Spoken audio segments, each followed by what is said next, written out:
মাহফিলে ভারতের কথা বলা এক নেতা মাহফিলে বাধা দেয়, দেশের ভিতরে ভারতের এমন দালালদের সম্পর্কে কিছু বলুন। আমি এখন আর বলি না, কারণ আমি দেখি যে সবার মুখ দিয়ে এখন ছুটছে এটা।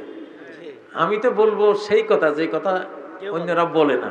আমার দায়িত্ব হলো যেটা কেউ বলবে না ওইটা আমি খুঁজে বের করি কোরআন থেকে, ওইটা আমি বলি। আর যেটা সবাই বলতেছে ওটা তো হয়েই গেছে, ওটা তো হচ্ছেই, ঠিক না? ঠিক।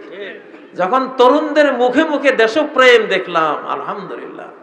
হাদির জানাজায় যে দেশপ্রেমের সাইক্লোন বয়ে গেল, খালেদা জিয়ার জানাজায় যে আরেক দেশপ্রেমের সাইক্লোন বয়ে গেল, এবং এখনো যে বয়ে যাচ্ছে ইনশাআল্লাহ বিভিন্ন সরকারি সিদ্ধান্তে, ঠিক না ঠিক?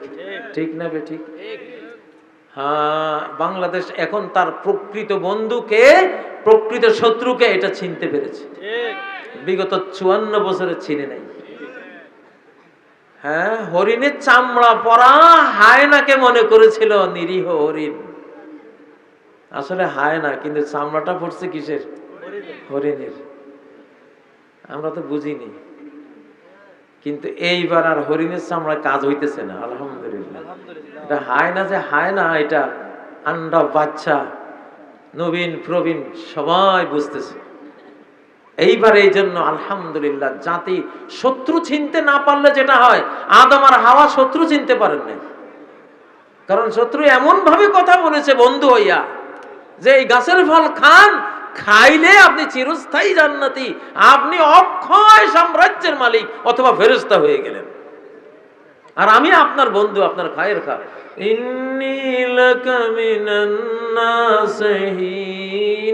আমি আপনার বড় কল্যাণকামী।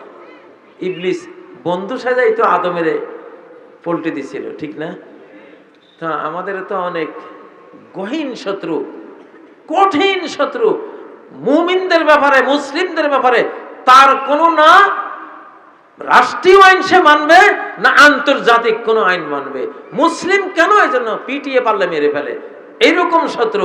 তারা খুব বন্ধু সাজা আমাদের সাথে মিশেছিল, ঠিক না?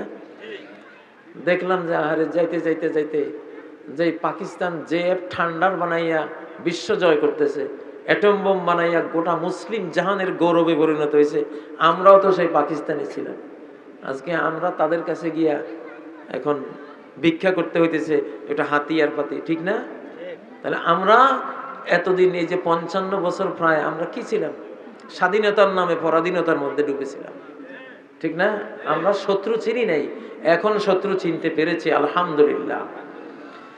তো এই জন্য দালালি করলে আল্লাহর দালালি করবেন।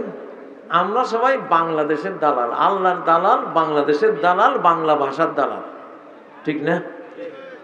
দালাল কোন দেশের? আমরা বাংলাদেশের দালাল, আমরা ভারতের দালাল না, আমরা অন্য কোন দেশের দালাল না, আমরা বাংলাদেশের দালাল। বাংলাদেশের দালালি করলে জান্নাত আছে আমার জন্য, আমার কপালে, ঠিক না? কিন্তু ভিন্ন দেশে দালালি করলে জাহান্নাম আছে কপালে, কপালে জাহান্নাম আছে। এটা সর্বসম্মত ফতোয়া। যেই কোন মুসলিম মুশরিকদেরকে যদি সাহায্য করে মুসলমানের বিরুদ্ধে, সর্বসম্মতিক্রমে সে মুরতাদ, সে ধর্মত্যাগী, সে অমুসলিম, সে এখন আর মুসলমান নাই। সর্বসম্মত 10টা ইসলাম ভঙ্গের যে কারণ, সর্বসম্মত 10 কারণের মধ্যে একটা হলো এটা, মুজাহারাতুল মুশরিকিনা আলাল মুসলিমিন। মুসলিমদের বিরুদ্ধে মুশরিকদেরকে সে সাহায্য করে, মুশরিকদেরকে টেনে আনে মুসলমানদেরকে মারার জন্য, দমন করার জন্য।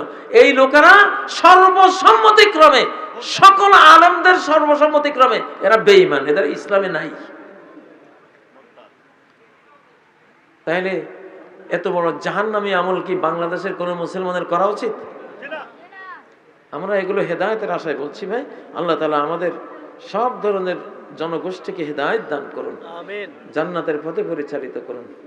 দোয়া কবুল না হলে কি আল্লাহ অসন্তুষ্ট হন, নাকি এর পেছনে অন্য কোনো কারণ আছে? দোয়া কবুল না হলে, মুসলিমদের কোনো দোয়া তো কবুল ছাড়া যায় না। মুসলমানদের দোয়া, যেটা দোয়া করেছেন সেটা যদি আপনাকে দিলে ভালো হবে, আল্লাহ জানেন, সেটা দেবেন। যদি সেটা না দিয়া অন্য একটা দিলে ভালো হবে। আপনি দোয়া করছেন আমেরিকা যাবেন, আল্লাহ নিয়ে গেল সৌদি আরব, বুঝবেন যে আমেরিকার দোয়াটা আমার ঠিক ছিল না। আমেরিকা গেলে হয়তো আমি বেদিন হয়ে যেতাম। ইউরোপে যাওয়ার দোয়া করেছি, কপালে জুটছে সৌদি আরব। তো বুঝতে হবে আল্লাহ ওই দোয়াটা ঘুরাইয়া আমারে কাবা শরীফের দিকে নিয়ে গেছে। বুঝেন না? তাহলে দোয়া আপনার টিকছে। আপনি ইউরোপের দোয়া করেছেন, আপনার কপালে আসছে সৌদি আরবের ভিসা, তাহলে এই দোয়াটা কবুল হয়েছে না রদ হয়েছে? কবুল হয়েছে, কবুল ভালোভাবে হয়েছে। আচ্ছা, আর যদি সেই আপনি ইউরোপের দোয়া করে ইউরোপও পেলেন না, সৌদি আরবও পেলেন না, দেশে একখান ভালো ব্যবসা পাইলেন, এইবারও দোয়া কবুল হয়েছে। আল্লাহ বুঝলেন যে তুমি বিদেশ যাই সুবিধা করতে পারত না, বিদেশ গিয়া 1-1.5 বছর কান্নাকাটি কইরা পরে আবার দেশে চলে আইবা, পুঁজিও যাইব, লাভও যাইব, সব যাইব। এই জন্য আপনারা দেশে ব্যবসা ধরাই দিছে। তাহলে মুসলমানের দোয়া মিস নাই। আল্লাহ নবী বলেন, গাছের মধ্যে একটা গাছ আছে খেজুর গাছ, খেজুর গাছের পাতা ঝরতে দেখেছেন কেউ? আম গাছের পাতা যেরকম ঝরে, খেজুর গাছের পাতা ঝরে? কোনোদিন ঝরে না। নবীজি এক্সাম্পল দিয়েছেন, সহিহ বুখারীর জ্ঞান অধ্যায়ের হাদিস, কাযালিকা লা তাসকুতুল মুমিনিন দাওয়া, খেজুর গাছের যেমন পাতা ঝরে না, কোন মুসলিমের কোন দোয়া মিস হয় না। সে যদি দুনিয়াতে না পায়, কোন অপশনে যদি দুনিয়াতে আল্লাহ না দেন, তাহলে আখিরাতের জন্য রেখে দিবেন। তাহলে দোয়া কবুল না হওয়ার কোনো সুযোগ নাই মুসলমানের। দোয়া করতে পারছেন কিনা এটাই হলো কথা। হযরত ওমর বলতেন, আমি কখনো দোয়া কবুলের টেনশন ফিল করি না, আমি টেনশন করি দোয়াটা করতে পারলাম কিনা। দোয়া করতে পারছি মানে এটা পাইয়া গেছি। সুবহানাল্লাহ। আল্লাহ বলেন, উদুনি আস্তাজিব লাকুম, আমার কাছে দোয়া করো, সাথে সাথে আমি জবাব দেব।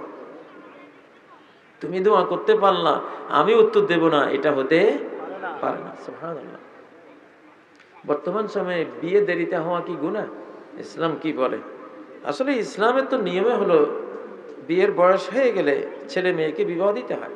বিশেষ করে এই যুগে তো যেভাবে পাপের পেশাতে শুরু হয়েছে, এখন বিবাহ না করিয়ে যদি ছেলে মেয়েরা পাপ করে তো মা বাবার উপরে আসবে এটা। এই জন্য ছেলে মেয়েদেরকে, এখন তো যুগ হলো এটা, পড়ালেখা করাইতে করাইতে বৃদ্ধ বানাই দেয় পোলাপানের। এটা ঠিক না। এখন হলো পড়ালেখা করবে, সাথে কিছু কাজও করবে, ঠিক না? ফ্রিল্যান্সার হয়ে কাজ করতে পারে, যে কোনো একটা হস্তশিল্পের কাজ করতে পারে, একটা ওয়ার্কশপ চালাইতে পারে, পড়ালেখা করবে, কাজও করবে। কারণ বিদ্যালয় এখন বৃদ্ধালয়, 27 বছর 28 বছর হয়ে যায় বিদ্যালয়ে থাকি, তাই তুমি কাজ করবে কি আর? এই জন্য আর কি, আমার মা মারা যাওয়ার পর বাবা দ্বিতীয় বিয়ে করতে চায়, আমরা ভাই বোন যদি বাবাকে বিয়ে না করাই তাহলে কি আমরা গুনাহগার হব?